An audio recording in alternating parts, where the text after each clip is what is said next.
Rachael, thank you very much for joining us here on AU Manufacturing Conversations. Good to have you on the program.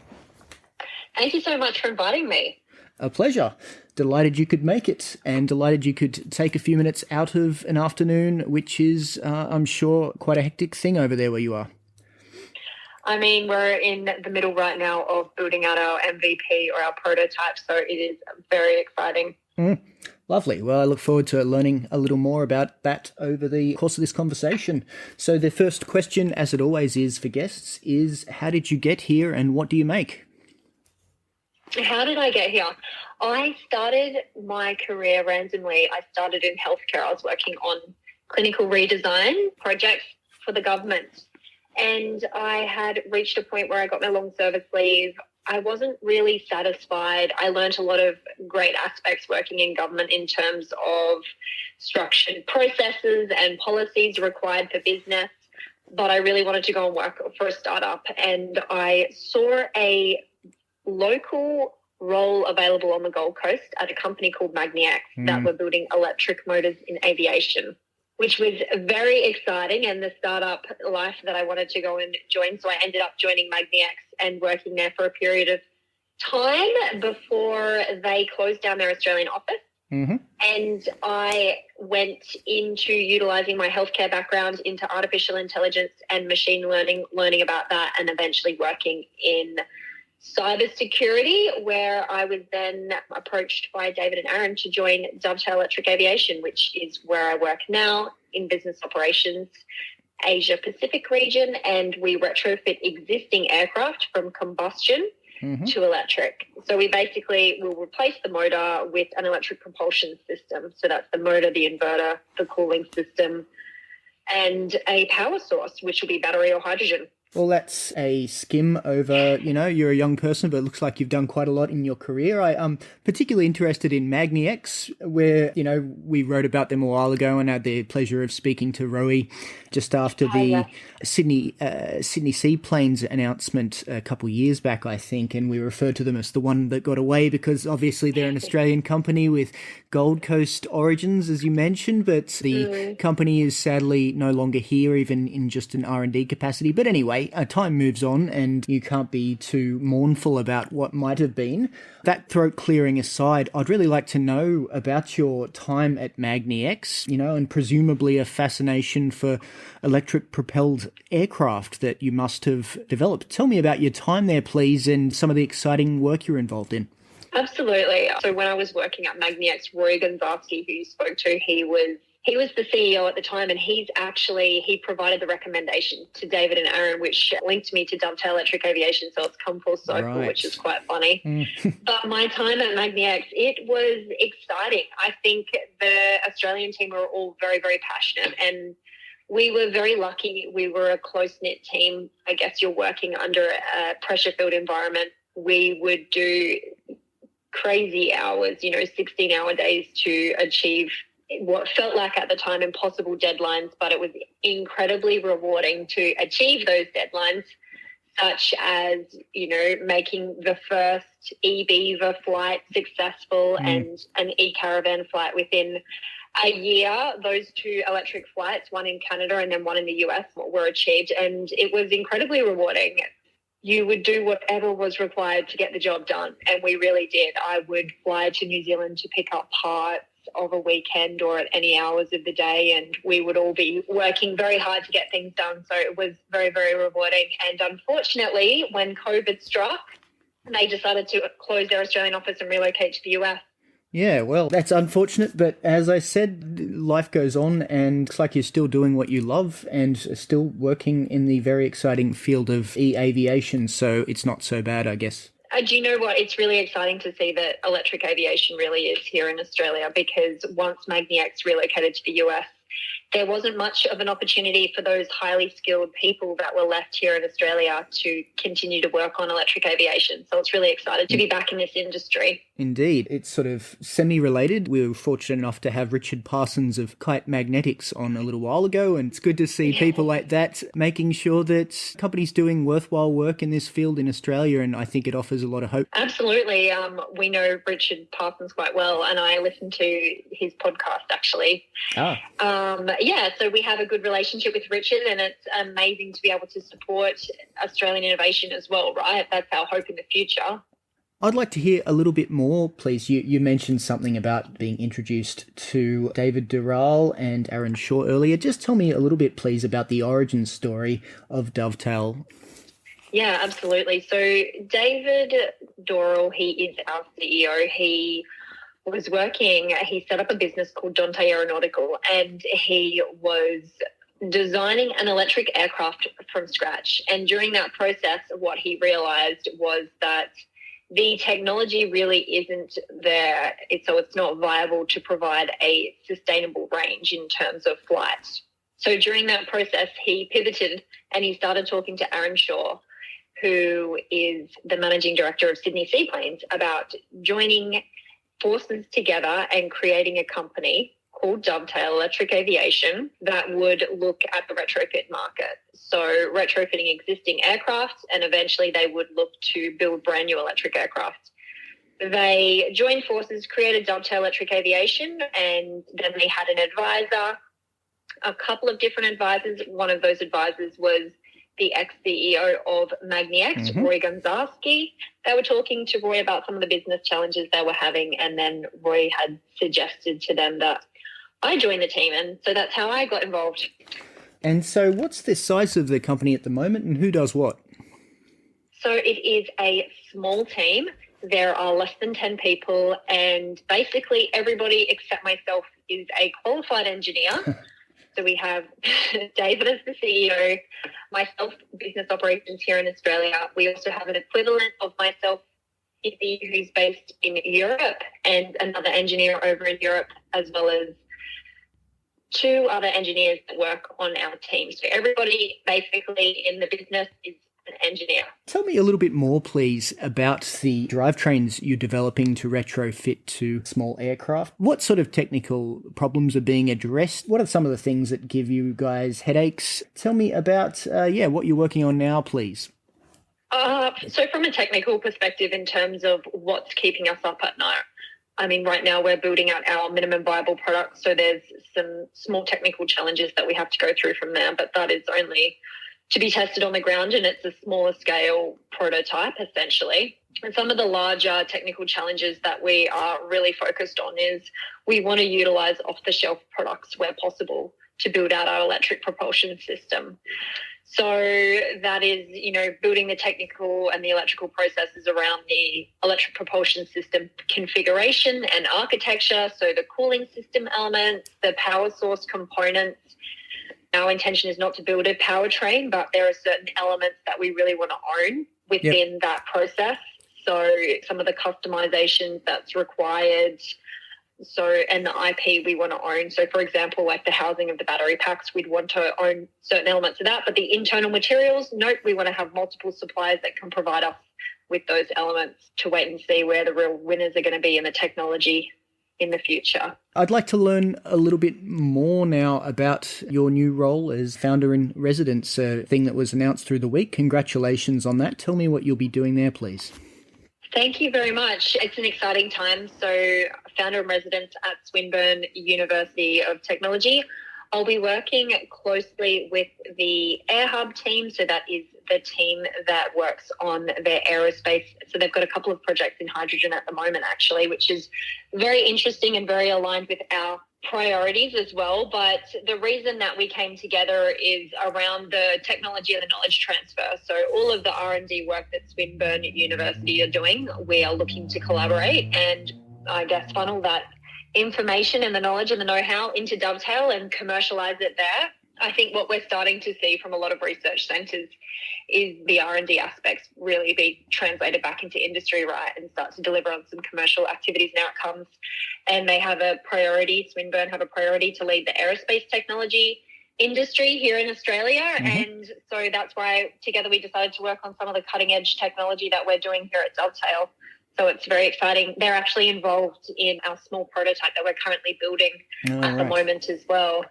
Yeah. Is that the prototype, the CRCP sponsored work, or is that something else? No, so the CRCP is a separate project that we're working on. Excuse me. It is very exciting, the CRCP project. So that's a $3 million grant that we were awarded, and that goes towards our larger goal of certifying our very first product. So it's a $12.8 million project in total, and thankfully the government has provided $3 million of that, and that's to fly and certify a Cessna Caravan.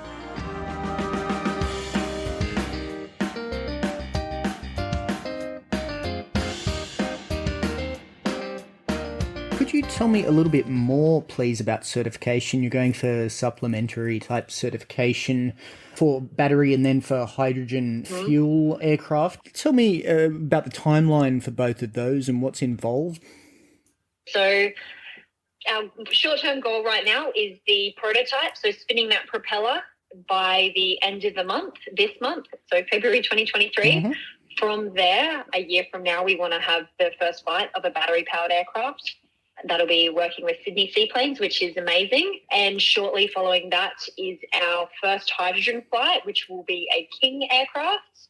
And then within 3 years, and that's with the CRCP grant, certifying our first product. So that'll be an e-caravan in 2025. So we're working on battery power first and getting that certified, and then following on from that hydrogen. And the reason that we've chosen that particular approach is because there are battery standards already developed now for aviation, but there isn't anything yet for hydrogen. And that's probably going to take longer. And whilst we see that hydrogen is going to be the clear winner in the future, in the short term, we want to get to market as quickly as possible, and we'll be utilising the battery technology anyway in the hydrogen aspect. So it just makes sense for us to get that battery-powered aircraft certified first, and there's customers out there that are really interested in converting now as well, because when you convert from combustion to electric, you have a 40% cost reduction and a 3 times longer motor life as well. So it's significant. You'll revolutionise the aviation industry as we currently see it, and that's what we've been reading about. NASA published a study and said if you can reduce operating costs by 40%, you will revolutionise the industry. Right. Could you tell me a little bit more about certification? I've never heard it described as quick and simple. What does it involve? Will it be in Australia, and are you working with CASA on it? We've had preliminary conversations with CASA. I will say there has already been an electric aircraft certified by CASA, the Pipistrel, and they're flying around. It's in a different category. It's a small training aircraft, but that's a great start. The good thing about getting certification here in Australia is there aren't many electric aviation applications here with CASA, unlike some of the other countries like YASA, right? So our main motor supplier that we have a relationship with, MagniX, their motor is being certified by the FAA, and they're the only electric motor in the world on track to get certified first, and that we know of. At least they have a 3-year motor around them. So they're being certified by the FAA in the US, and there's a bilateral agreement here with CASA. So our understanding with the conversations that we've had so far is that a lot of that work will be reduced that we need to do, because they will take that certification as accepted, and then there's the additional work that we'll need to do around some of the other components that we're integrating into our electric propulsion system. But it won't be as onerous as having to go and get a whole brand new electric aircraft certified. And there's obviously going to be higher standards because we have to build trust in the industry, and it's, an unknown. And so we will work to do the additional testing and validations that are required, but we're very excited. Right. Your company description mentions a long-term vision of a completely new regional aircraft. That's obviously a different thing to what we're speaking about now. How far off is that, and what might it look like? Well, that work came from Dante Aeronautical, right, when David initially had started the business. And so the way that we see it is we target the retrofit market. We start with the smaller aircraft. We scale up to the larger aircraft until we get to the 20-plus seater range. Once we're there and we're working on all the different elements of electrification, and we have that electrification knowledge and processes from the integration aspects as well, in 2029, we'll be looking to transition from the retrofit market into the brand new build phase. And so we'll have a lot of highly skilled engineers with very technical understanding that we can utilise for those projects as well. Indeed, all that retrofitting will allow you to build up some pretty decent aerospace engineering muscle on the team. Absolutely. And the other thing is, by then, by 2029, you'll start to see clear technology winners as well for net zero emissions. So there'll be a lot clearer technology pathway as well. Speaking of net zero emissions, obviously airline companies and others are very interested in emissions-free transport. And if we're going to do that with green hydrogen, we're going to need a lot of green hydrogen, which is currently very expensive. What's your perspective on how the market is going to develop? What do you see happening? What are your predictions if you feel comfortable making them, etc.? I mean, you touched on a great point there, right? And it is very expensive. It's a lot more expensive than blue or grey hydrogen. And I suppose there's an assumption that there'll be an uptake in supply. So there really needs to be pressure from government for net zero emissions to increase that industrial demand, because the industrial market, they're the largest consumer, right? Yeah. And they're very cost sensitive. But not only that, I think we also need to improve our storage requirements. So there's lots of R&D that need to be completed around that element, especially from an aerospace perspective, considering that we have weight restrictions. And I think also the other thing that we need to see in terms of maturity is the verification that it truly is green. So, the guarantee about the origin of where it's truly come from. And then also there's work that needs to be done around the energy losses, because when you are, I suppose, moving the hydrogen from every point of the supply chain, there's losses that come with that. And so we need to improve and innovate through the R&D of those activities. And then in the future, the digital aspects, we'll start to see some of the data monitoring and the controls to improve the analytics. So think about like your IoT devices with the intelligent alarms and remote monitoring. That will start to be a thing of the future. And I know there are some industries that utilise that, but I think there's investment that needs to happen in Australia on that side. What can be done by state and federal governments to increase the prospects of the green aviation industry, in your opinion? I mean, it would be great to see some support around the policies that they're providing. Transport is a focus area for nil emissions, but they don't have any solution in aviation right now for nil emissions, and we're providing one here. Unfortunately, when we have previously approached the government, and I'm sure we're not the only one, there's been not too many funding opportunities or bodies right now. It's mainly focused on road transport, but not so much aviation. And aviation is one of the hardest areas to abate. And they're basically, it feels like they're ignoring it, hoping that the industry will come up with a solution. And in fact, aviation impacts the environment 3 times worse because it's higher up in the atmosphere as well. So it would be great to see some investment. Sure. Well, we'll wait and see. A recurring question on this series is, what is an issue in manufacturing that is not getting the attention it deserves from the press, from politicians or the public? I mean, I personally, I think it's around sovereign capability, especially from the manufacturing perspective. And in my opinion, if we run out of fuel tomorrow and we have absolutely no way to power our air fleet, it's completely grounded, and that's an issue. Yeah, we don't have much in the way of refining here, but please go on. I didn't mean to cut you off. But not only that, it's also, there's a lot of other items, right? And when I think about it from an electric aviation perspective, there's a lot of those key elements that we do not manufacture here in-house. And I think COVID, we really started to see some of the impacts around the logistical supply chain issues that we were having.